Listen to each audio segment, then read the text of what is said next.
All right, and we are live. What's up, guys? Another episode of From Nothing to Something. Danny Moe here, and I got a good friend of mine in the studio today, Nick Perillo. What's up, man? What's going on, bro? How you doing? I'm doing good. I'm excited to have you on the podcast, man. Appreciate that, man. So, let's just take a second, man, and let's just hear a little bit about you. You know, who you are, where you're from, and what it is that you do. Well, at the end of the day, I say who I am. I'm a visionary, and everything I've accomplished so far is from visualizing and then following through and acting it out. So I started in martial arts when I was 12, and I'm a martial artist. I achieved a lot in wrestling, high school wrestling, and now as the fitness industry is growing bigger and bigger than ever, I'm now a part of that and trying to make some moves in that and competing in physique competitions. Today on the podcast, starting our first vlog on the YouTube channel. Yeah. You know, a little bit of modeling for different brands, different fitness brands. You know, stay competing and stay training with martial arts as well. So I got a little bit of all that going on. Yeah, a little bit of all that. Yeah. Now, when I met you, man, you were like what, like 17, 18 years old a couple years ago, huh? I was like 18. 18? I think we met at like the peak of my wrestling career. My senior year for wrestling was at Fallbrook High School, and the transition from junior to senior year, there was a fallout with the coaches, and there was new coaches coming in. So I went to go seek out more help, and that's where I met Bill Pilot, and I went to his gym, and I trained with him under his tutelage, because, you know, that was his specialty, but he had the MMA gym. And that's where we first met, in a wrestling class. Right. And we were partners, and you were helping me out, and I was like, damn, this guy's strong. You know what I mean? So, yeah. That's pretty dope, man. You know, and just to see you grow, you know, through the time when you were always impressive to me, you know, because obviously you had your physique is pretty solid. You were a really good wrestler, you know, and you were a high school kid, man. I was like, wow, this kid is something else. And then people started telling me about how, like, yeah, he's actually, like, legit. Like, he's, like, one of the best wrestlers in the state and things like that. So when you were wrestling in high school, is that what it was? Did you win state? How a little bit about, like, your wrestling career. Well, the beginning of my wrestling career, the thing is, I started in martial arts when I was 12. So I did Hapkido. I went up to like purple belt. At the same time, there was also a grappling class. It was in Oceanside. It was called the dojo. So I would do the martial arts, and then I would also do the grappling. So it would be like jiu-jitsu, but it was like a combination of the sensei's like knowledge. It wasn't just like one style. It was like all these different things that he learned and he taught us. But I would wrestle and I would grapple with Marines, because it was right there in Oceanside. There's right. Kids in the class, so there would be some big dudes. Oh, that's pretty dope. You were 12. I was like 12, 13, 14. I stayed there until I was like 14. Yeah. And we would just be going at it, and it was gi. And that's where I learned how to grapple and fight off my back. But at that time, I was also hanging around with the wrong crowd. I was very dedicated from the start because I had motivation, but along the way, my dedication would shift because of outside things, you know, other people in my life. But starting off when I was 12, in 6th grade, I would get out from La Paloma here in town. I would walk home. It was like a couple miles. I would get my stuff, I would eat. I would walk to the bus stop, the normal transportation, in front of Pizza Hut. I would take the bus from Pizza Hut to Vista, take the transit center from Vista to a stop, and then I would get off and go to the dojo. And then my dad worked at Oceanside, and he would pick me up after, and we would go home. So I had that kind of determination and dedication from the start. But what ended up happening was I got to middle school. So after 6th grade, I went to 7th grade, and then 8th grade, and I got in trouble at school. I was just hanging around with the wrong kids, man. When I would go down to the bus stop, there was all the hooligans, man, like just troublemakers, and they were on the back of the bus with me. So I was just around that from the start. But I was also still doing martial arts. But you were very active. Yeah, I was very active. And then what happened is I ended up getting in a lot of trouble 8th grade year, and they said, hey, we're not going to expel you. Just tell us like what happened, because we already have all these people that said what happened. And I was like, okay. And then I told them, and they're like, yeah, we're not gonna expel you, but we're gonna transfer you. And like, so they took me out of there. But then the counselor, Mr. Donahue, he said, hey Nick, you know, you should go out for wrestling. He's like, you need to go and check out this program. And this was after I was already getting kicked out, but he was trying to help me out. Right. And I ended up going.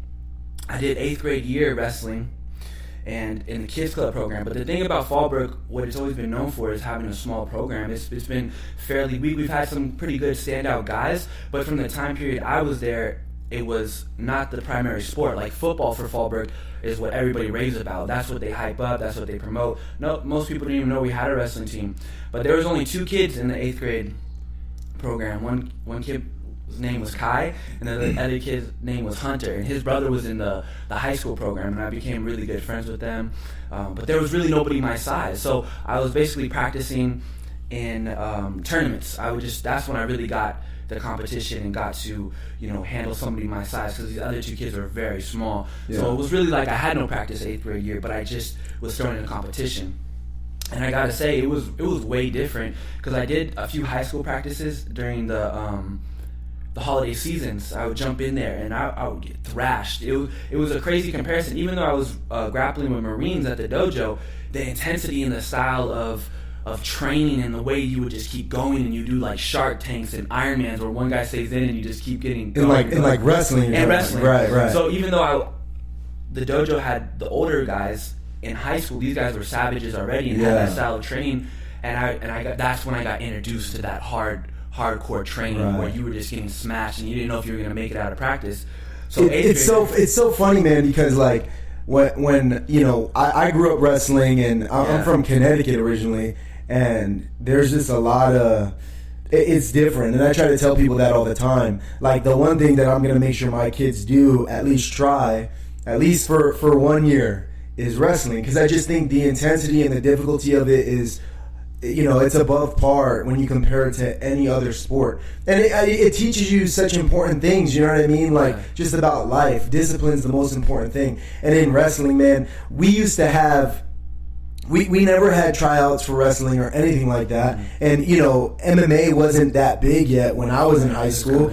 So it was slowly coming up. So wrestling was in the winter with basketball, and you had those kids that played basketball, and then some kids, they'd say they want to try wrestling. And we'd have like a full team. We'd have like a team of like 30 or 40 kids in day one. And then by the second week, bro, it's like 15 kids. By the third week, you got like 10 kids. You don't even have a whole squad, and it's difficult, man, and just kids couldn't last. And I could still go home. When I go back home, I still go to the wrestling room, and I'll roll around with those dudes, and like, I just like, being involved. Yeah, it's still like it'll always be a part of it. Yeah, but it's different now. It's like they have a whole squad, and I feel like it's because MMA is getting so big. Right. You have these young kids that are like, I want to be an MMA fighter, and they know that, in high school, in middle school, wrestling's the way to go in order to make that transition, So it's crazy that you talk about that, because even in California, it's the same thing. No matter where you are, wrestling's the same.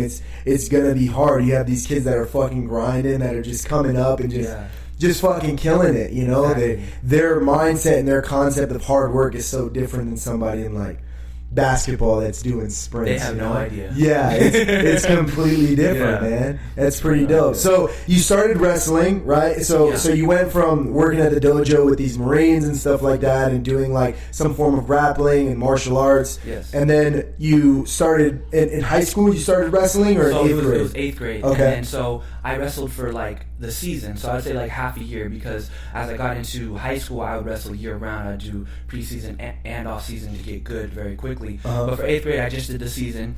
I ended up winning, I would say 80% of my matches. I ended up winning the Siddiqua, or I forgot exactly what it was called, but it was the county championships for San Diego. And then I went up to Fresno for a state tournament, and that's when I got introduced to like really high level competition, guys that had been wrestling for a long time. Right.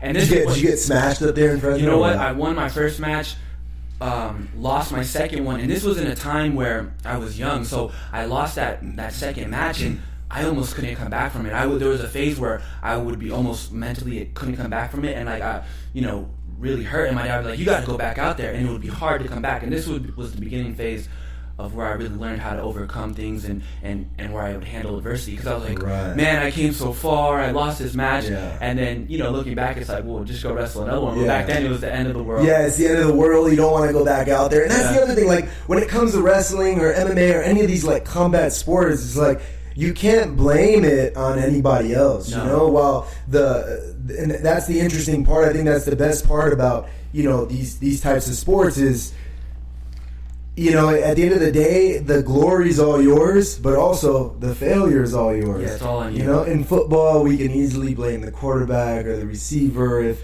the linebacker had only caught that interception, we wouldn't have lost. You know, it's easy to point it's easy to point the finger, but in wrestling, man, it's just you, and everybody's watching you guys on the mat, and it's just it's a different level, you know. And I think it's important for people to get that baseline of discipline to understand, like, to become a good wrestler, this is the level you have to take it to.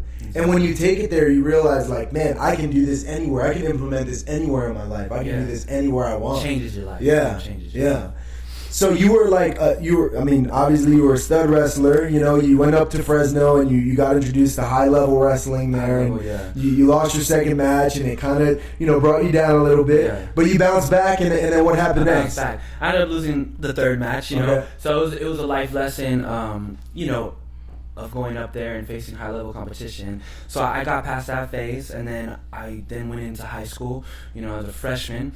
And this was a time period when now I'm at the bottom of the totem, and there's all these, like, seniors and all these different people that are way better, and obviously they have more experience. So practices were really hard at that point, where I was getting my butt whipped all the time, but which was good. I remember something very vividly, because coming from 8th grade going into freshman year, I remember they had the Las Vegas tournament at the convention center. It was a huge tournament, and of course I was young then, so I had to wrestle off for the 160-pound weight class. Right, and you're talking about in your team, right? In my team, yeah. For the varsity spot, right? It's for the varsity spot, and I remember I wanted this more than anything. So real quick, for those of you listening that are interested in what we're talking about, is when you have a huge squad, when you have a lot of guys on a team, you know, there's only two spots. There's varsity and there's JV, if the other team even has a JV guy. So I know for us, every match we had, every tournament, if there was a guy, you know, if there were two guys in a weight class, every time they'd have to compete of who's going to represent the school. Exactly. So you'd have a wrestle off of who's going to be in varsity. So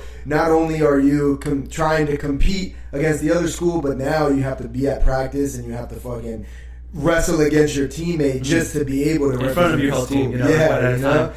So they only want the best guys going. Exactly. Yeah, it's pretty wild. And so they only want the best guys, one guy out of each weight class who was going to go to the Las Vegas tournament, stay at the Four Queens, have a cool experience. And I wanted that more than anything because I was a freshman and I wanted to chill with the seniors. You know what I mean? I wanted to roll with the big dogs. So I was wrestling a senior for the spot, and I was a freshman. And I remember everybody watching, and it was a war, like back and forth. And I ended up getting caught at the end and getting pinned. And I remember I was so devastated. Not that I necessarily lost, but because I wanted the spot so bad. Yeah. You know, that's when the beginning of, like, the real passion started. I was like, wow, I really wanted that. It broke me. Like, I literally left and I went in another room and I started crying. Like, I was so hurt. And this is, like, where things began. This is where the motivation and the hunger inside of me began. By the end of the year, that same guy, he was a senior. He was super good. And by the way, he was very muscular and very big. Right before they had the freshman county championships, the end of the year tournament, the big one that nobody had won for many years since I had been there. And the guy who won it actually ended up getting expelled and went down the wrong path. So they haven't had anybody to hold that position or had it in a long time. The guy who I wrestled off with, who whooped me to go to Vegas, I was destroying him by the end of the year. Yeah. So this was like where I started really goal setting. I was like, I would go home, I would talk with my dad because, my dad, he's been with me since the beginning, since martial arts and wrestling. He's videotaped every wrestling match I've ever had, which is probably over 500. Yeah. And I was whooping this guy in practice, and I remember that was like the beginning. And then I went into the freshman county championships, and I won the whole thing. I took out everybody. Everyone was a pin, and then the final match I won by points. And then it was a big deal because nobody had won it in a long time. Yeah. So right off the bat, they're like, man, this guy's got something. And it was a very special moment for me. Coming into my sophomore year, it was just phases of my life. Like in high school, every year is a long year, Yeah. My sophomore year is when I really kind of started, honestly, I started fading because I was, again, hanging around with the wrong people. You're in high school, a lot of partying going on. Well, that happens, man. Exactly. When you're a sophomore, you're like 15, 16, so that's like prime when like your body starts changing and you don't know what the fuck's going on. And, you know what I mean? You got all this testosterone running through your body and like you're like mad at the world and you're just fucking horny all the time. You know what I mean? You're trying to fuck bitches and like you're like, I gotta go to wrestling practice, but this chick though. Yeah, this chick though. Hang out. Yeah. You're trying to find yourself, man. Exactly. You're still into like impressing people and impressing your friends, and so I mean the that's thing normal. is about impressing people and like the glamour, like going out, getting a girl. But in wrestling, as far as the practices, there's nothing glamorous about it. Right. You're putting in work. You're putting in work. You're grinding. You're sweating. You're hurting. You're getting slammed. You're slamming. You're just hurting. The glory comes when all the grinding is put in and you go for tournaments. But I would be in practice getting my ass whooped and having hard practice and thinking about, what are my friends doing? Like stuff like that. Yeah. So I started drifting pretty bad. So honestly, I'd say sophomore year was like almost a real off year for me. It got to the point where they talked to me. The coaches were like, Nick, what are you gonna do? This is like a crossroad. They brought in the last guy to win freshman counties. His name was Brandon Smith. And he went down the wrong road, but they brought him in to talk to me there, and I was like, whoa, this is pretty intense. And he sat down with me after a practice. He's like, man, you don't want to go where I went. You don't want to get expelled. You want to stick with wrestling. I could have gone far. You have the potential. You're the next guy, man. You for Fallbrook. And I took that to heart, and I got my shit together, and then I pushed on, but it wasn't that great of a year because it was too much to catch up. And with wrestling, it's one of those things where it's not like if you just show up you're gonna get better. You have to show up and grind. You have to grind. Yeah, you have to put in the work. Exactly. And so then that year, so then the following year was the junior year, and this is where I was like, okay, I need to get serious. I haven't really competed on that high of a varsity level yet. Too many varsity tournaments, so I started really getting into the varsity tournaments. Mm-hmm. The best thing that happened for me my junior year is, so there's tournaments, right? There's tournaments where you go to a school and there'll be like 6 mats, right? And then you have the weight classes, and then everybody from different schools will be put in a weight class. Maybe it's 32 guys. Then you have the bracket. You go along the bracket. And there's tournaments, but then there's dual meets. So like if you have a football game, one team versus another team, and you have a whole crowd there, one mat, so one person from each weight class goes at one time. Right. The dual meets were my most successful part of my junior year. I went undefeated in dual meets, and dual meets were always my favorite because I always liked that intensity, that adrenaline of going out and facing, one-on-one for wrestling in general, but where you have a whole crowd watching one match. So it's like, because, grew up watching UFC. Yeah.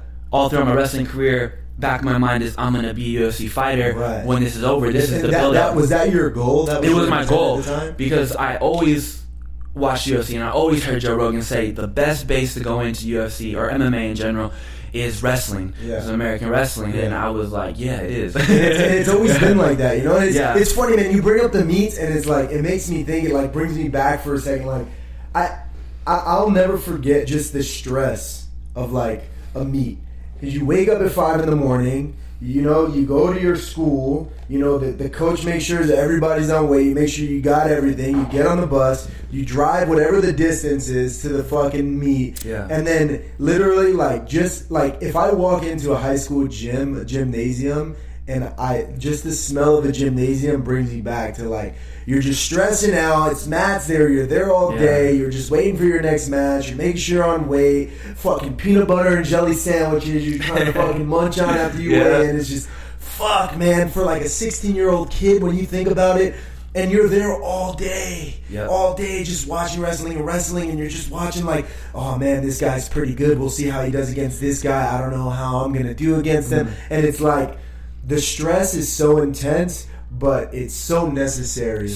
For life. Yeah, it's like when you're nervous, that's when you're ready. But it's also up and down roller coaster of emotions because, is my weight class going to get called? No, it's not. I still have an hour. Like, what the fuck? What time am I gonna go? Exactly. I don't know. You're just waiting to wait. You fucking squeeze your body in between the little fucking bleachers. You just take a nap. Hey, bro. If they call me, just let me know. Just wake me up. Yeah. Your headphones on. You're like, oh my god. Yeah, trying to rest and like actually burn out all your energy. But yeah, man, that's how it goes. Yeah. And then so yeah, the dual meets is what I always look forward to because you know when you're varsity, so sick. What they do is the JV goes, all the lights are on in the gymnasium, but when varsity goes, they bring down a spotlight. So on the all one mat. on the one mat, and all the lights go off, and they call you weight class one, and Nick Perillo at 170, and I would love that. I would dream about that at night. And because I would always think about when the UFC fighters make that walk, and I was like, I was all about it. Yeah. And that's what I thrived on. And right away, you know, my wrestling style was very exciting. Looking back, you know, my matches were probably the ones that got people going the craziest. Because if I had a chance to pick somebody up, I would do it. Right. You know, I was scrambling all the time. I was always looking for the pin.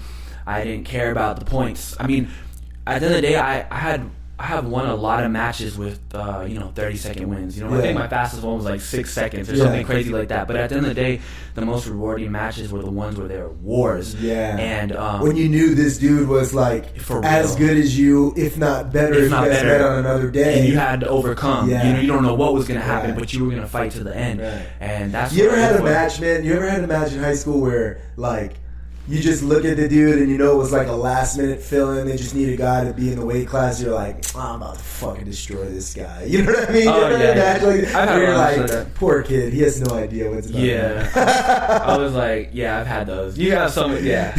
You know, you're like, oh. Or you know when you get really good and this. What ended up happening in my junior year is I won all my dual meets, so I went undefeated, and I was very proud of that. You become league champion with that. And then junior year was my first year actually going to CIF, which is like you'll have like, let's say, 8 tournaments over the year to get seeding points for CIF. Then there's CIF Masters and State, and that's how you get there. My sophomore year, I was like late by 15 minutes. They didn't let us in. It was weird. Junior year was my first year, and I ended up getting 5th, you know, because it was my first level at that varsity competition. So going into my senior year, it's like, this is it, you know, all out, you know, to do what I can because I've already been in this sport for 4 years, and or 3.5. And the first tournament we went to Inland Empire, and I guess you get higher seeding points for the CIF down in San Diego. So they come out, they're like, okay, this is what the bracket looks like, and they're like, Nick, you're seeded number 1, and I was like, whoa, I was like, for real, and they're like, yeah. So I had the most seeding points. I was number 1. So when you're seeded number 1, you go against the lowest guy. Yeah. Because they want the best guys to be in the finals. Right. They have the 1 seed on the top of one side. Number 2 on the bottom. 2 on the bottom of the other side, and like essentially the higher seed you get, the easier it is, you know? Yeah, to get through the beginning, because they just want to pick off the guys that shouldn't be there, and then so the 2 best guys will meet. So yeah, like the first match, those are quick, you know, couple second pins. It's funny, like man. Like in Connecticut, I tell people this all the time because when I tell people I wrestled in Connecticut, a lot of wrestlers are like, man, the Northeast, those guys are pretty good, and they are, but there's a reason for it. So like when we do, like for instance, in states, if you go to regionals, and then when you play some regionals, you go to states. If you place in states, that doesn't automatically get you a slot in nationals because it's all little states. So you have to compete in the New England tournament. Oh, okay. So like, and it sucks because if, let's say you're like 3rd in the state of Connecticut, well, now you're competing against dudes from like Massachusetts, Rhode Island, fucking, you know, and like New Hampshire, and you're like, you know, I was 3rd in Connecticut, but you're facing like the number 1 dude from Massachusetts. You know what I mean? Right. It's like the Massachusetts guy gets like the better seed, or the Rhode Island guy gets the better seed. So, you know, you're facing the top 4 or 5 guys from each state in New England. So the winner of that gets to go to nationals. Yes. So every time like there's a national wrestling tournament with high school kids, the Northeast guys are good. Well, because, you know, they beat, you know, like 4 or 5 other states. That's why they seem so good. Right. You know? Yeah. But I don't know. It's crazy when you think about the seeding and the way it works. It's always I don't know. It's always blown my mind. Yeah. So once you experience this, right, and you went through wrestling and you went through all this shit. Was your senior year like the best part? My senior year was the career? best part. It was the culmination of a lot of years in wrestling, ups and downs. For me, you know, persevering through hard times, with family issues, with getting sidetracked, getting in the wrong scene, which, you know, hit me hard, and like I got in a lot of trouble when I was young. Wrestling saved me. Wrestling gave me made me become who I am. I got, because that's the thing. You're only in high school, but you get to experience the most hardcore sport ever. And like you said, the pressure and the nervousness at tournaments, like you're going to war. You're not throwing punches, but you're going at it.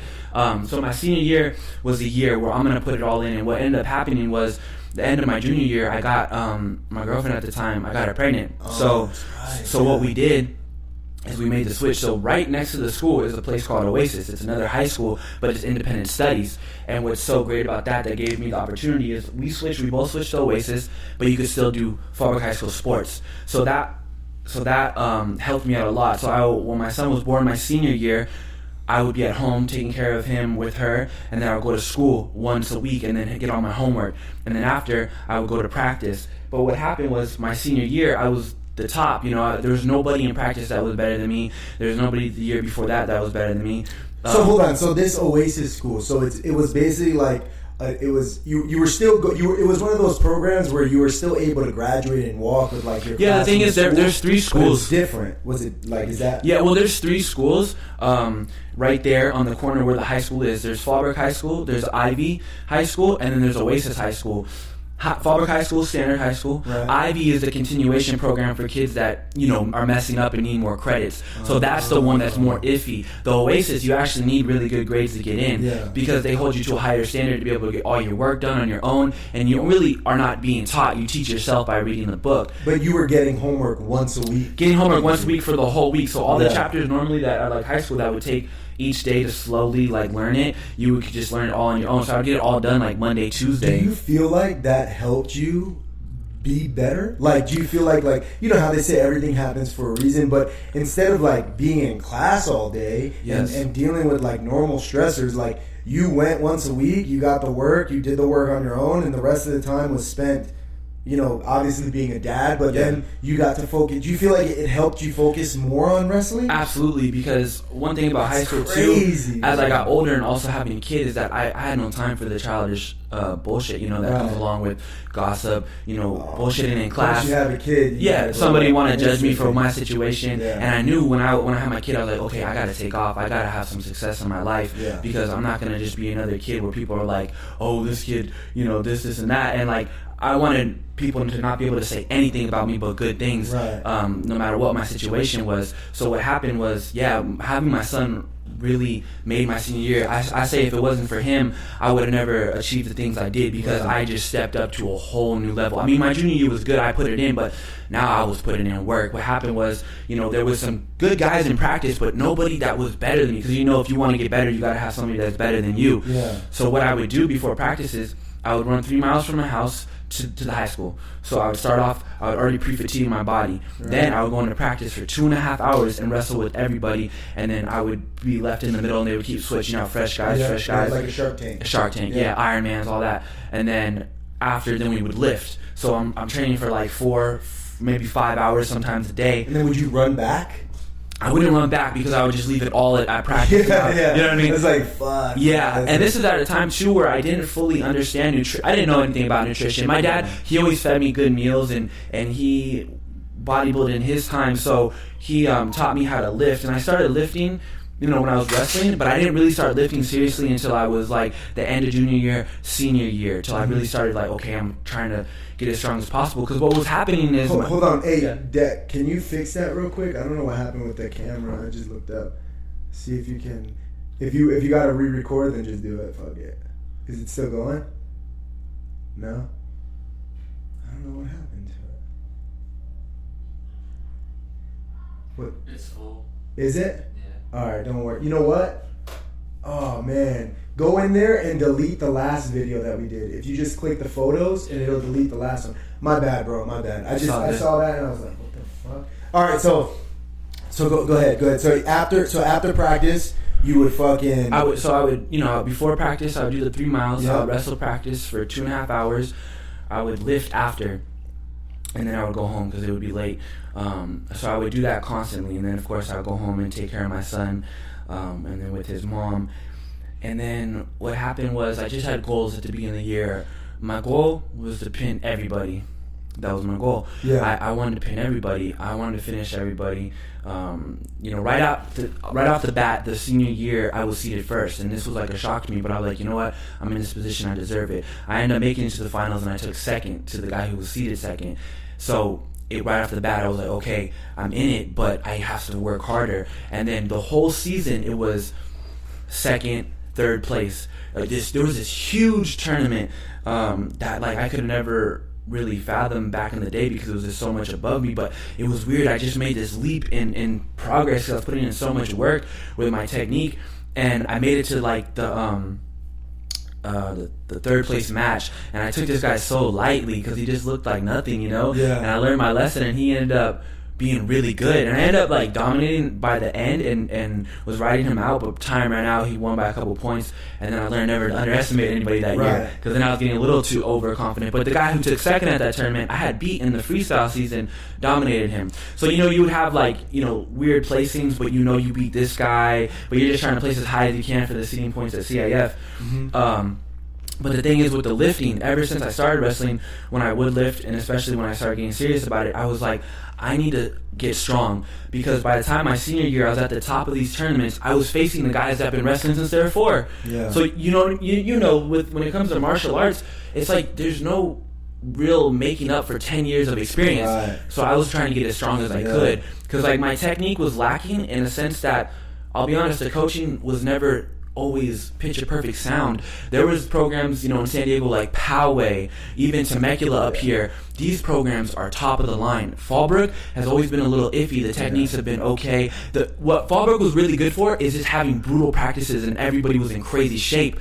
The coaching through my high school years was like more like, let's go, get up, you know what I mean, fight through it. And then when I met Bill my senior year, he was coaching me like a video game. So every chance I could get him around to dual meets or anything like that, he was coaching me and improved my game so much as well. The coaching went up. Yeah. And man, I remember watching you. So like, I would show up to like the like little MMA practice that they had over there when we were in Oceanside when we had the gym, and simultaneously they'd be doing wrestling. Sometimes I'd do wrestling, but most of the time I would just do like the striking. Right. And like I remember like, you'd be in the wrestling class doing your thing, and then once it was done, I think it was your dad and Bill would just work with you, and I would go to jiu-jitsu class. Yeah. So while I'm in jiu-jitsu class, you're still grinding. Yeah. And then like jiu-jitsu class would end, we'd take a picture, we'd roll for a little bit, and like I'm all sweaty and I'm like grabbing my gear, and like, bro, your dad would still be working with you. Now you're like weightlifting and shit. And I'm like, fuck, bro, this kid's in high school and he's just, you're burning the wick at both ends. And like a lot of people, you know who CT Fletcher is, right? Yeah. And he talks about like, there's no such thing as overtraining. Fuck overtraining. And like, bro, I remember watching like, damn, this kid is fucking something else. Yeah, bro. It's a fine line. Yeah. And wrestling is one of those things in MMA, it's almost like you kind of have to overtrain to get conditioned, to get the technique, and to get strong. Yeah. Once I graduated and I got more into personal training and bodybuilding, I learned, the balance, more with the nutrition and things like that. But for the most part, we did well, with keeping my nutrition good and getting in, staying hydrated and things like that, so I could continue to perform. But yeah, we were probably overtraining. I'd say we were overtraining. But I mean, it also, you also had an outstanding high school wrestling career, so like, is overtraining a thing, and it's funny because still to this day nobody really knows and everybody's different. My body's going to react differently to work. You're right, everybody's is different. I think when it comes to martial arts and when it comes to combat sports like wrestling, MMA, jiu-jitsu, the overtraining, you could overtrain and you get more mentally tough, you get more conditioned. Your body, let's say your muscle endurance might be, a little fatigued, might need some more rest here and there. But for the most part, the overtraining works, I feel like, for combat sports. When it comes to bodybuilding, it's a very fine line. Because it's a different game, and I realized it over time because I brought my wrestling training into bodybuilding. Yeah. And I had to learn the hard way over the years. But before I get into bodybuilding, my senior year, it was just, oasis, getting to go to school once a week and then have all this time to train and focus on my dreams and my visions, and then take care of my son. And what ended up happening was each tournament it was bittersweet because I was at the top. I got seeded first at a few more tournaments. I didn't win any tournaments all year long. I got second at like 3 or 4 tournaments. I got a third. I was like this close, but I was the top. I was one of the top guys in the, this part of California. The thing is, coaching is a big part of it too. Like, I wasn't ranked in the top 3 all year, but I had beaten the guy who was ranked number 2. My coaches should have fought for me more so I could get ranked. No big deal. I'll take it. You know what I mean? So what ended up happening was I was close. I was at the brink this whole time. So before the CIF, the end of the year tournament, where it's like, okay, who's the best? When the smoke cleared, the tournaments were done. I placed in 1, 2. I made it to the final matches. Took second, third at all the tournaments all year. I was so close. I didn't win, a single one. But again, I went undefeated in dual meets. So I was a 2-time league champion, undefeated junior and senior year in dual meets. I went 14-0, 14 consecutive dual meets, which was a big accomplishment for me. So going into CIF, here we go. Now Fallbrook was Division 1 because we had a ton of kids. There was Division 2, Division 3, and even 4. Yeah. And then we go into CIF, and they post the brackets on the wall, like who seeded what, because in advance, because this is a huge tournament.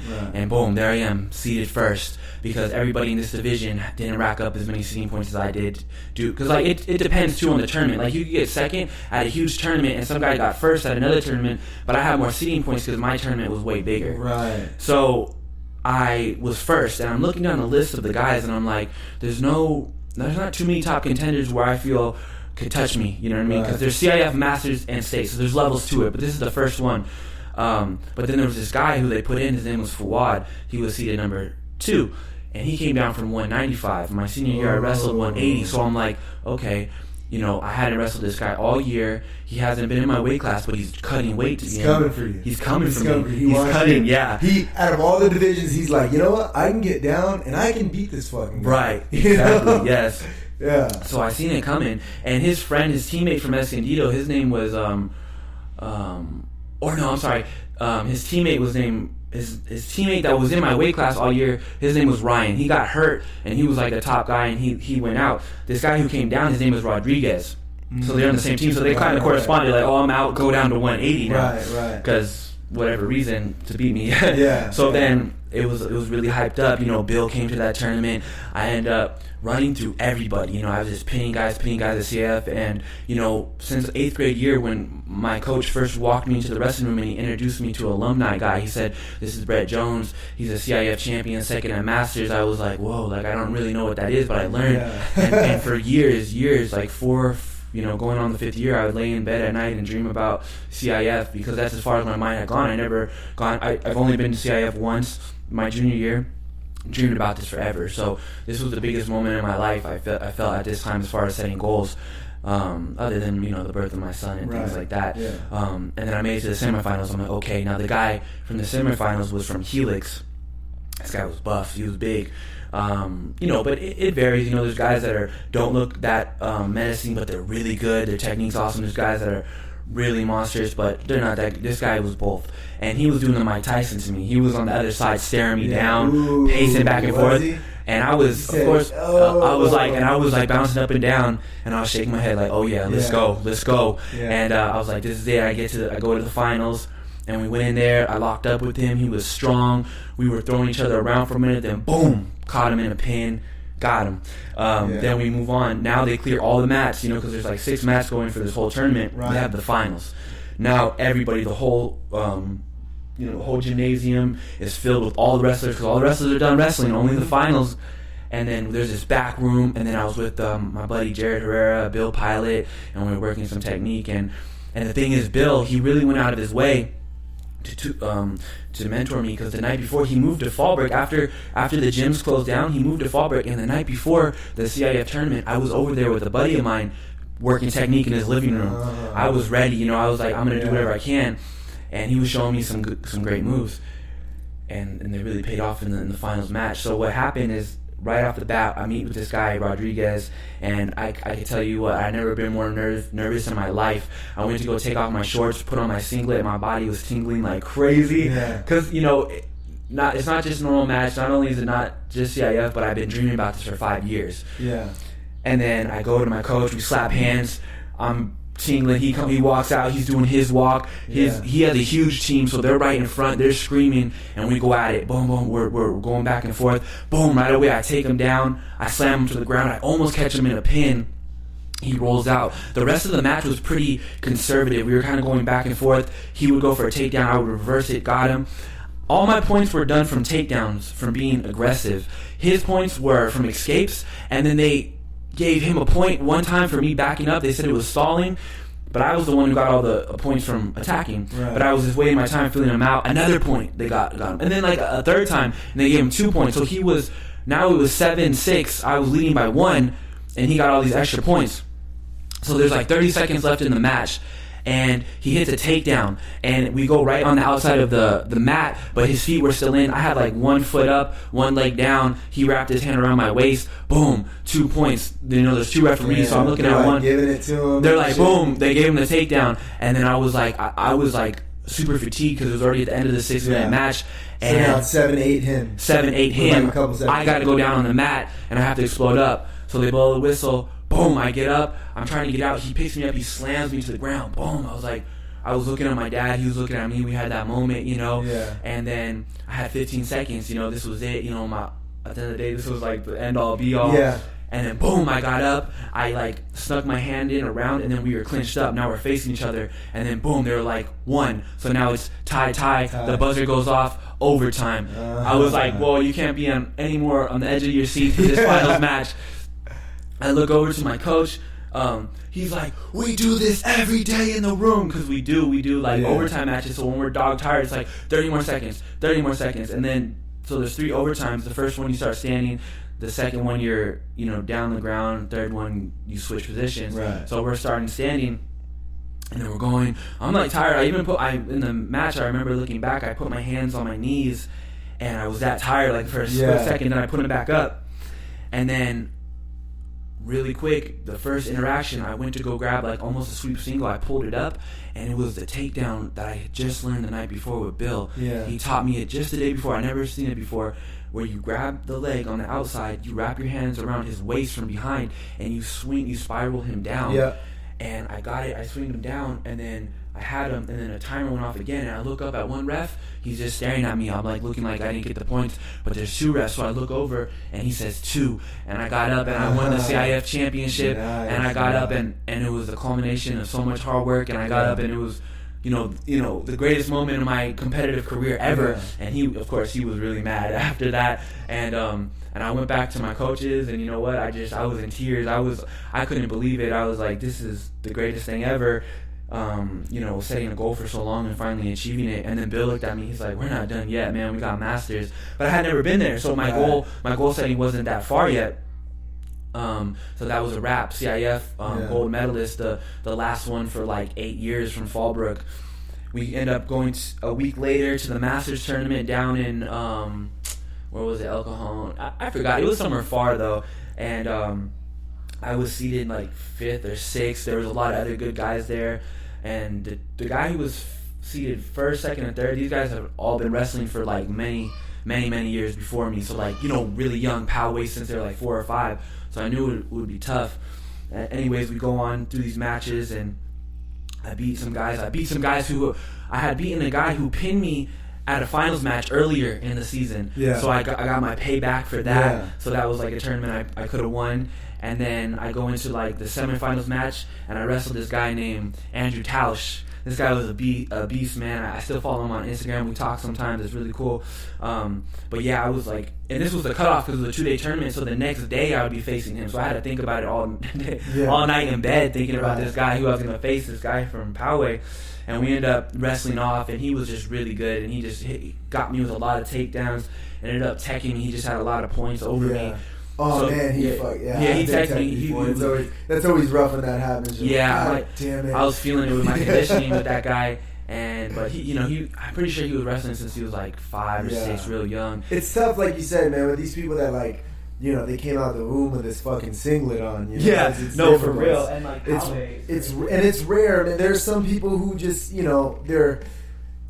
For instance, like George St. Pierre, when he first started doing MMA, he didn't start wrestling until he started training MMA. He was like in his mid-20s, and he was at one point he was classified as like possibly the best wrestler in the UFC. Yeah, and then beating guys like Josh Koscheck, national champions, John Fitch, so Matt Hughes. Yeah, there are people who can do it. They're like freaks of nature that just have the ability to just do shit like that. But and it comes down to coaching too. So yeah, that's true. Who's coaching you and what you're learning and how you're absorbing the information. You know, it's like in jiu-jitsu. There's people who get their black belt in 10 years, people who get it in 3. Exactly. Like we were talking about. Yeah, so it's like it really comes down to how you absorb the information. How you absorb it. And the thing is, man, with you, it was always it's interesting for me to hear your story, right? Because like, how old are you right now? 21. You're 21 years old, bro, and like, people are probably listening. They're like, this fucking kid's he's reliving his glory days in high school. But the thing is like that wasn't long ago. But that wasn't long ago for you, and like it's like. It's 2 years ago, bro, and a lot of people, they have like this story in high school, and then they graduate, and then that's it, man. Like for me, I went to the Marine Corps, and like it was a whole new chapter in my life. For you took this situation and you fucking ran with it. For you, it wasn't the end just because high school was over. You had a goal, you know what I mean? Yeah, there's and like, more after that. I know, and I know we talked about it, and we talked about how you wanted to be an MMA fighter, right? Like that was the goal. Yeah. So what happened with that? Because you haven't had an MMA fight, so what was it with that? And like previous years too, like in the summer, like when wrestling season was over, and I started boxing, and that's actually how I went over to Bills, because I was like wanted to do it all. I wanted to get a boxing fight and things like that. But yeah, like at the end of the senior year, I ended up taking third at Masters under the two guys that ended up getting 5th and 6th in the state from wrestling since they were super young. I went into state, and keep in mind, I went to state with 2 coaches that had never been to state themselves. Right. So I'm not just putting them down. I'm saying that I was like, there was no more they could do for me. I was at a higher level than they had reached, so it was very tough. You didn't have that real support of coaching that you needed. Like I needed probably Bill there with me. You know what I mean? That guy's, he's the best. So then I ended my senior year 26th in the state of California. The thing about California compared to a lot of other states is, like, let's say, I don't know exactly which ones, but most states have 3 different state championships. Yeah. California, New Jersey, and there's only like one other one where there's only one state tournament. Like Texas or some shit. Right. Yeah. So like most of them, it's kind of like the skill set, the talent is kind of, the talent pool is kind of spread out, a little bit more until you make it to the national championships, like you were saying. So I ended up 26th in the state for that, but I made it there, and I had never even been close, or nobody around me had been close, so that was a huge achievement. I followed up, I continued wrestling in the freestyle season. I ended up taking 4th in the state for freestyle. So I stepped it up, and I was a little bit better at freestyle. A little bit different rules. That's like the international Olympic rules. Freestyle and folk style. You can fucking throw them, and you can keep your hands clasped. You roll them, you get points and stuff like that. Yeah. And then so basically the end of my year, senior years, I went 2 years undefeated in dual meets, 2-time league champion. I captured the CIF gold, which nobody had done for a long time. And the guy who had done the CIF championship before, he never won freshman county, so I had that going again for me. And then so now, like I was saying, I was trying to pin everybody from the beginning. And what I ended up doing, what I found out at the banquet, is I set the record for Fallbrook High School for most pins in the school's history. Yeah. It was 31 pins in a folk style season, and it was a cherry on top. I was going for 32 because 32 was the San Diego County record, number 10 or something. Shit. So I'm like, damn, I didn't get the San Diego one. And then they're like, but you know what, Nick? You set the high school record. Yeah. And on top of that, they said, because they have awards for most takedowns, most pins for your team, and then little did I know it was for in history. Then they said, and Nick, you got most takedowns, and you set another record for the most takedowns in Fallbrook High School history. Yeah. So I reset 2 records. I became a 2-time league champion. So I think when it comes to like my placing in Fallbrook High School history, there's guys who have placed higher in state. This is true, that's a huge accomplishment.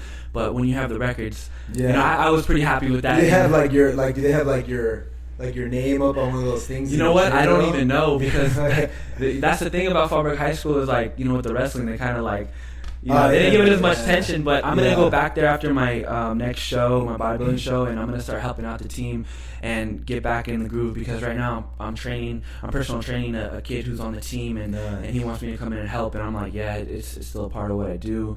But yeah, at the end of my senior year, you know, I wrestled the freestyle season, took fourth in the freestyle season, and then, you know, it was summer. I was like, man, what am I gonna do? Like, I decided, you know, since the beginning, is I want to go into MMA.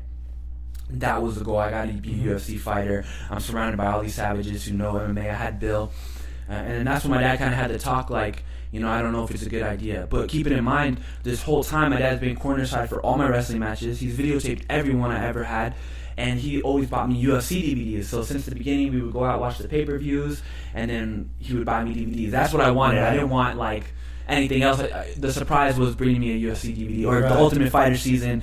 That was my shit. That's what I liked. And then he was like, I don't know if it's a good idea, Nick. And then he started having this talk with me, and I'm like my world turned upside down. I was like, what's going on? I was like, what do you mean?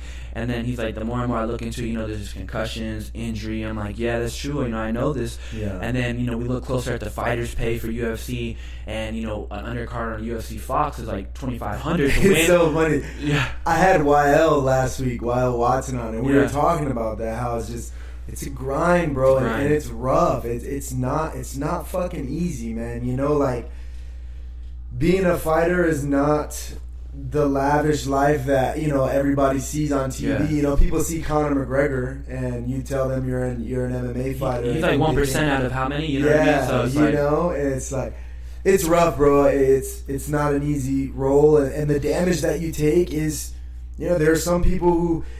I was talking about it the other day with my girl. Like, Donald Cerrone is one of my favorite MMA fighters. And the other day, last fight, what's that guy's name? Till. Darren Till. Yeah. Darren Till fucking destroyed him in one round. You know, and it's like, what is it? What is he, like? You know, 35 now. Yeah. Cerrone's like in his mid 30s. That guy's like 23 or something. Yeah, and Darren Till, I think he's like 23, 24, and it's crazy because it's like, you know, you're on top of the game and you're destroying everybody and you don't take damage, and then one day you show up for a fight, you're 35 years old, and this young stud just comes in and just shows you where this industry's at now. Exactly. You know, and it's, you know, I'm still a huge Cerrone fan. Like all hardcore fans, we know Donald Cerrone, he should be in the Hall of Fame, you know? Bro. But the majority of fans, they only remember you for your last fight. Yeah. So like, oh man, Cerrone got his ass whooped or some shit, you know? You know, but it's crazy because it's like, everything takes a toll on you. All the fights that you take, all the damage that you take, and every day, every year, every month, you're getting older. There's new people coming into the sport. Now in MMA, like you were talking about with wrestling, there's people who've been wrestling since they were 4 that you had to face. You've only been wrestling for a couple years.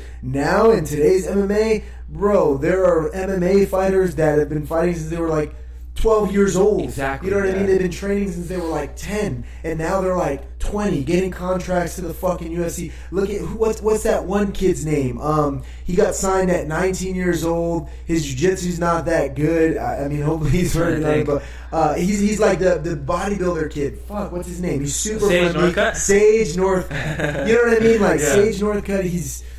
He's done, you know.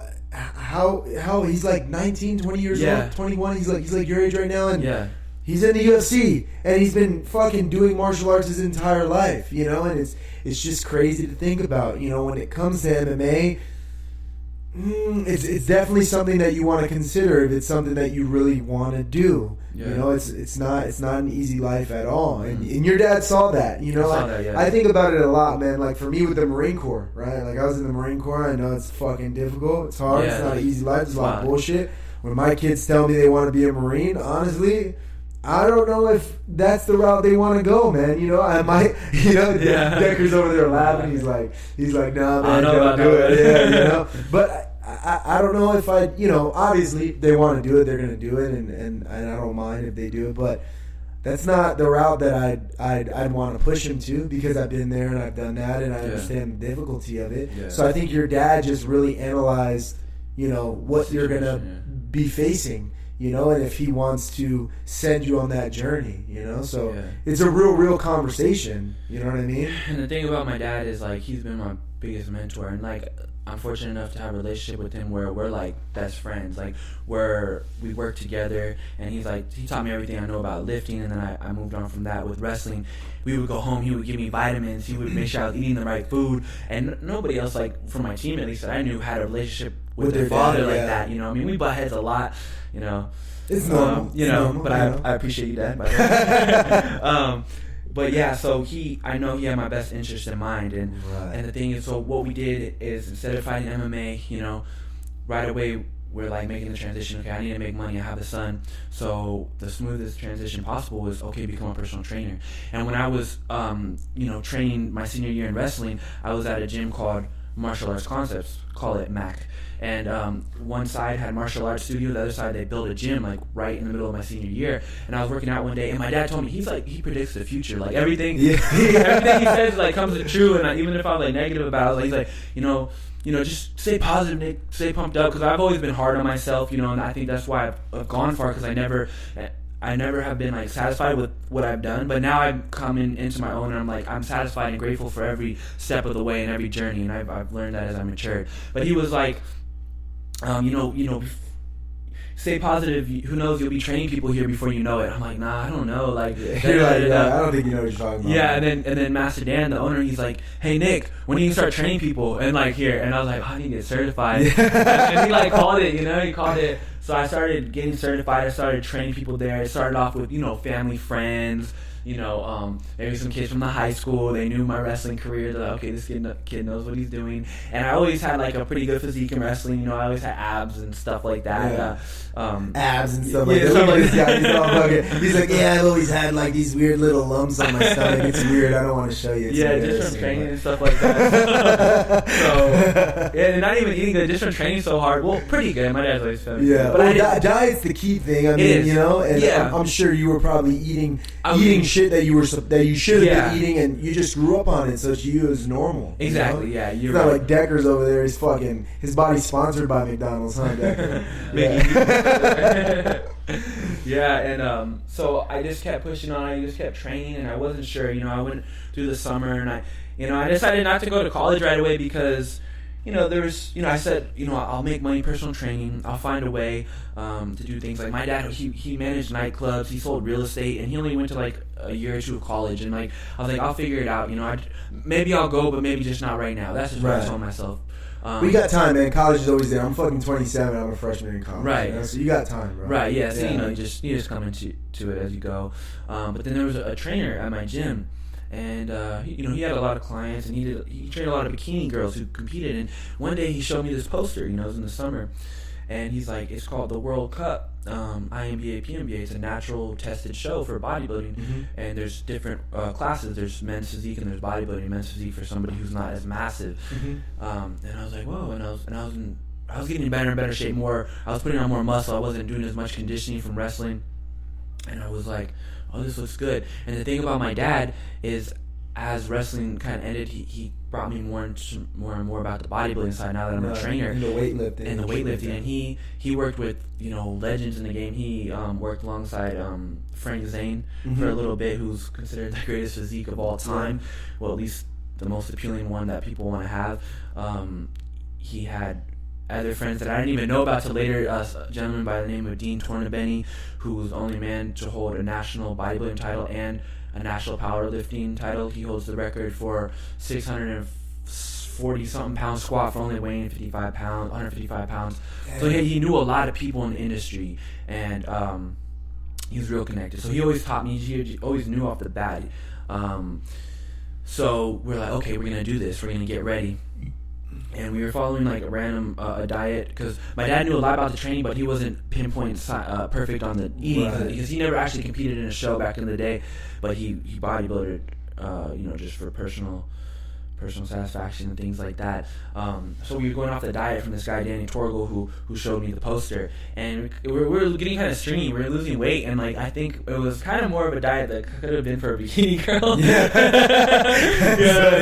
So it was kind of like that, and so we shifted gears. My dad contacted a gentleman by the name of John Defendis, because my dad is in a lot of bodybuilding groups on Facebook. It's amazing how you can connect with, on social media. Yeah, it's like you can get a hold of anybody.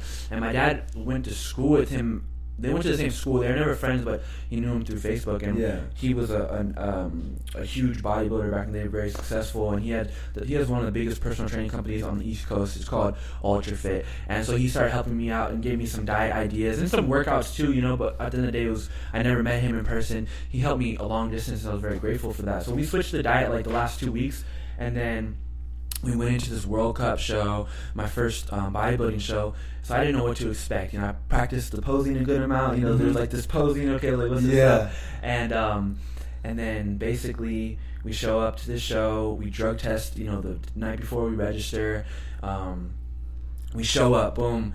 Were there some people there that you were like, I don't know if this dude's drug free, this dude might pop? There's some people that you were like, you know what? That wasn't necessarily on my mind at the first show because I was just soaking in the moment. Yeah. As time goes on, I question a lot of people. Because I don't know, it's questionable. Man. Fucking Lance Armstrong got away with it for a long time. Yeah. It's hard to say. But at that time, I wasn't even aware of really natural or not natural. I just knew I didn't take drugs, and like they're gonna test you. Like, okay, cool. Didn't really think about it too much more because it just was something that never crossed my mind. So how bodybuilding shows work is there's a pre-judging and a night show. So you show up, you go on, you pump up backstage because it does make a difference if you get some blood flow before you step out. You know, they do a spray-on tan. Back in the day, it used to just come with whatever tan you had. Like back in Arnold's day, a rub-in lotion. Yeah, and then Arnold Schwarzenegger talks about it in his book how it's like his room would be like smell like tanning lotion and fucking protein powder. And shit. That's how it goes, you know. But yeah, so nowadays you do spray-on tan, so everybody's like the same darkness, so it's fair. So they do it there. Yeah, they spray you there. Because back in the day for Arnold, so you couldn't it wasn't like you were doing your own tan. You can, but like if it's not as good as quality, your highlights won't show up as much. So it's not like highlighting certain areas, but it's that everybody has the same color tone. Yeah. Because the lights are so bright on stage that if you don't have a tan on, you're gonna wash off all your definition, and all your definition comes from all your hard work and dieting. Yeah. At the end of the day.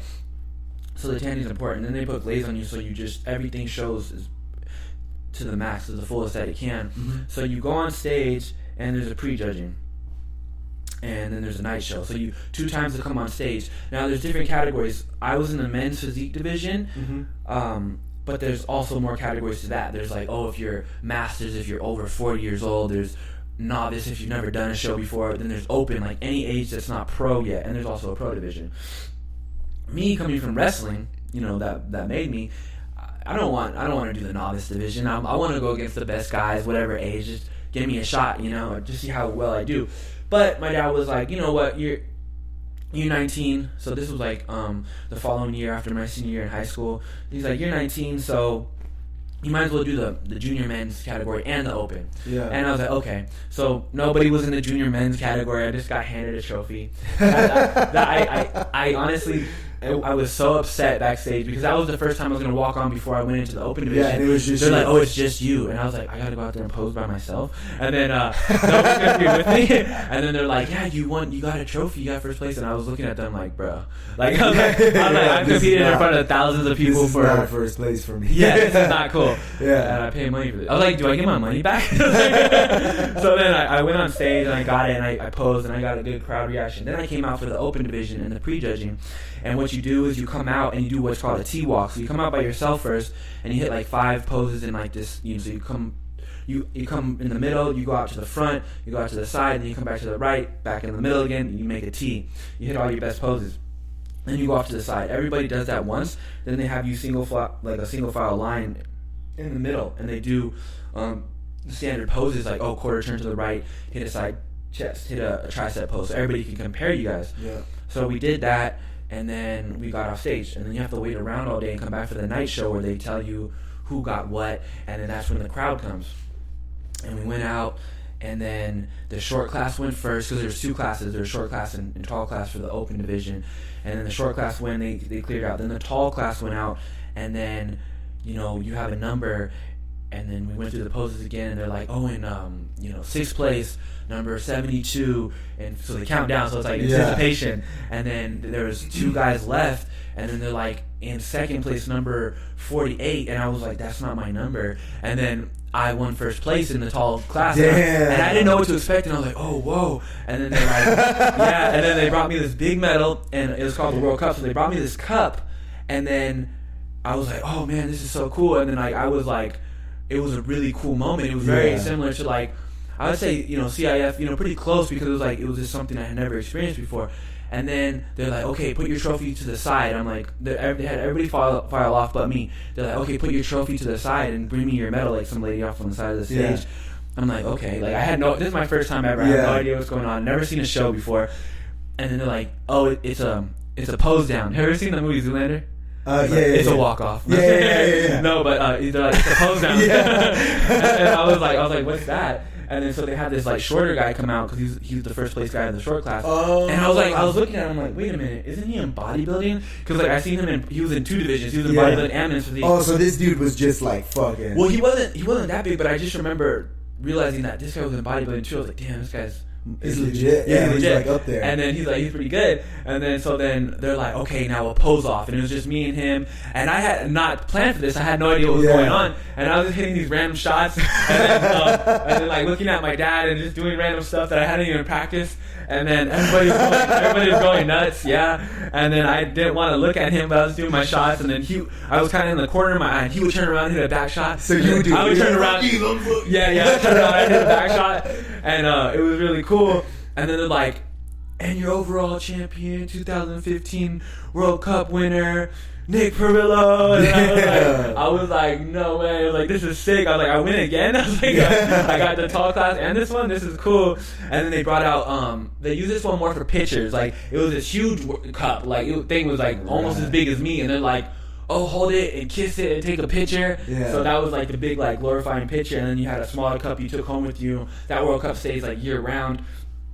And I won that show, and I went backstage, and I was like on cloud 9 because I had no idea what to expect, and it was great. And then that was the World Cup, and then it was the second biggest show of the whole year. Mm-hmm. And then the following week was the Natural Olympia. You know how in IFBB there's the Olympia that's not drug tested. Well, this was the biggest show, Natural. Next year they're like, okay, so are you coming to the Natural Olympia? And I was like, no. I was like, because I'm just, this was really good, and now I want to. Yeah, you wanted to do it was a learning. Yeah, and I want to go into something knowing that I have crazy, bro. It's like if some dude, he was a wrestler and he started training jiu-jitsu and he trained for like 4 months, and then we're like, hey man, go ahead and let's put you in Worlds. Yeah. Oh, you don't want to do beginner? All right, let's do novice. You got some wrestling. You don't want to do novice? We'll do like intermediate. Yeah, we'll just do that. And then he just destroys everybody. You're like, all right. Yeah, it was good. And what was so cool is like it was spontaneous. It was like, well, we prepared a couple months for it, but it was like didn't know any idea about these shows. So then I was like, no, I don't want to do the Natural Olympia because I want more time to train, because I want to go in feeling like I will win. And that's just where we were at. So then we went back to the drawing board. We're like, okay, we got momentum. And then this is the part that I really struggled with, because that was about exactly 2 years ago now. Yeah. What I struggle with going into the next shows is just the dieting, because I always train hard from wrestling. And then also realizing that the wrestling training, like doing too much in the gym, is counterproductive. Like if you need rest, you need rest. You need to stimulate, not annihilate. Yeah. You need to stimulate your muscles and then allow time for them to rest. Give them the right nutrients, and then the whole preparation with the diet, like how much carbs, how much fat. Do I do carbs after training? Do I do carbs before, pre-workout, drink supplements? And supplements are an important part of training, because if you're a natural athlete, you need these little things, minerals, vitamins, and minerals to restore things that are being depleted when you're training so hard. Unlike somebody who takes maybe drugs, maybe it's not as important because you have an extra thing there. Yeah, you got that extra, testosterone. That extra juice. You got that extra oomph. Oomph. Hey, man. Exactly. Hey, we're getting close, man. We got to wrap it up here. Bit, man. But before we go, I just want to ask you, because I ask everybody that's on the show. So the whole podcast, From Nothing to Something, it's about talking to people who are successful and chasing a goal, right? Yes. And my goal is to inspire listeners and show them that everybody who is something started from nothing, and they had to work hard, and they had to deal with diversity, they had to deal with adversity, they had to deal with obstacles, and they had to overcome those obstacles. I think the biggest obstacle that people face is they have an idea of who they want to be and what they want to do, but they really beat themselves, right? They never really go after it. And I think that there's always a moment when it's like a aha moment in life when you're like, you know what? This is what I want to do. Right. And I call that the from nothing to something moment. Yeah, I like so that. For you, when it comes to competing with bodybuilding and modeling and stuff like that, right? Or what is it? Is that the proper terminology? What's bodybuilding? Yeah, bodybuilding. You know, it's a division. Yeah, different divisions. So when it comes to that, what was your from nothing to something moment? What do you feel like it was? My from nothing to something moment is, you know, obviously my senior year when I peaked off and I set records and I didn't realize I was going to. That World Cup victory when I knew I had something and I was onto something. But then the last 2 years have been, you know, playing with diet, and I just won the last 2 shows this year, so I'm on a roll, and I'm going in next Saturday. I'll be making my pro debut at the World Cup 2 years later, so it's a big time in my life. But at the end of the day, I feel like you know, it's the moment when I realized that anything you visualize you can achieve. Like, you have to have a big imagination, and you gotta. I used to ask people's opinions a lot about things I'm going to do, and I realized I don't need anybody's opinion. I like their support, but if I could visualize it, it can be achieved. Right. And success comes from years of hard work in the dark when nobody's watching, and then you get your one moment of opportunity meets luck and preparation, and boom, and then you're successful. So it's keep grinding, and your time will come. If you see it, it's going to happen, but you have to write the blueprint. It's not going to just happen. If you visualize it, you can make it happen, but now you have to write your blueprint out. Right. You have to take the steps, and you have to know exactly you know, the goals you want to hit. A lot of people see this big goal, and they keep telling themselves, I want to accomplish that goal, I want to accomplish that goal, but they don't put the steps in between to get there, you know? And a lot of people beat themselves, man. I think any progress is fucking progress. If you have a goal and, like, you know, as long as you're making progress, even if it's small progress. 1% every day. Yeah, you know what I mean? And look at the end of the year, 100% better, you know what I mean? Most people who fail, they fail because they lose the dream, they lose the goal, and I think it comes down to just the discipline and the dedication, you know? You have to write it down. Yeah, that's a big thing, right? So is that what you do when you visualize it? Okay, you write not it down? only in my head, but right now, you know what I mean? Like, yeah, I put myself out there by saying this, and I don't post things like this, but on my board, the World Cup, I say, you know, 2017 World Cup Pro Champion. Mm-hmm. The last show, I had it up on my wall. 2017 Clash of the Champion overall winner. I look at that every day, and I tell myself I'm a winner. And when I train, I say nothing could stop me. And I'm going for my third show. I say 3 for 3. And you got to have those mantras. Yeah. You got to remind yourself. You got to talk to yourself. It sounds crazy, but to be the top 2% of success in this world, you got to be a little crazy. Yeah, you do. Absolutely, bro. I used to write things on my mirror. So I like that. I'd write looking at yourself and you're looking at that. Right. Yeah. Well, like my mirror in my bathroom. So like I'd write like a goal, and I made sure, like let's say I wanted to lose 10 pounds. I wouldn't write like, don't eat McDonald's. You know, I'd make sure it's not like a passive statement. Mm-hmm. It's more of like an affirmative statement. So I'd say like if my goal was to, you know, lose 20 pounds, on the mirror I'd write, I will lose 2 pounds this week. I will lose 4 pounds this week. And it would be in my bathroom mirror. So when I wake up and I'd go and brush my teeth, I'd read it as I'm brushing my teeth. And I'm reaffirming myself in my head. The affirmation. It's a big thing, bro. It's a big thing. So that's incredible, man. And I wanted to have you on the podcast because I didn't really know your whole story. I knew that you were an incredible wrestler. I knew that like you did great things in high school. I also know that you're super young, bro. You have your entire life ahead of you. You know, you're 21 years old, and you took that from wrestling. You wanted to be an MMA fighter, and your dad kind of like was like, I don't know if this is the route we want to go. And then, you know, you're like, okay, well, I'll be a personal trainer. And then from there, you got offered a show. You know, it's almost like you just take the wave, bro. You just go on the wave, and you got to ride it. But you have to understand, you have to trust in the process. And that's what I tell people, you know. And like with me, with the podcast, I had a vision, I had a goal, and like slowly I took steps, bro. This is episode 26. This is episode 26. and I've been doing this for a little over a year, you know, Yeah. but if you look at the progression that I've had, you know, it's just a little bit of work every day. And because of this, I became a commentator. I commentated for Epic. I commentated One thing leads to another. You know, and that's all it is. You just got to trust in the process and ride the wave and understand what's going on, bro. Sometimes you have to evolve your goals. Mm-hmm. You wanted to go from wrestling to MMA. It didn't work out. It's not like you let that beat you. You just evolved. It just evolved into something else. Yeah. You're becoming the person you're supposed to be just because you're trusting the process and you're not really stressing it. 100%. You know? Yeah. So, man, I appreciate you coming on, bro. We got to have you on again after your show. You want to give any shout-outs? What you got coming up? You want to tell people at home what to look out for? This Saturday coming up, going to be competing, making my pro debut at the 2017 INBA PNBA World Cup.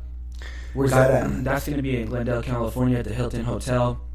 We got a YouTube channel launching this week. This is going to be the first vlog.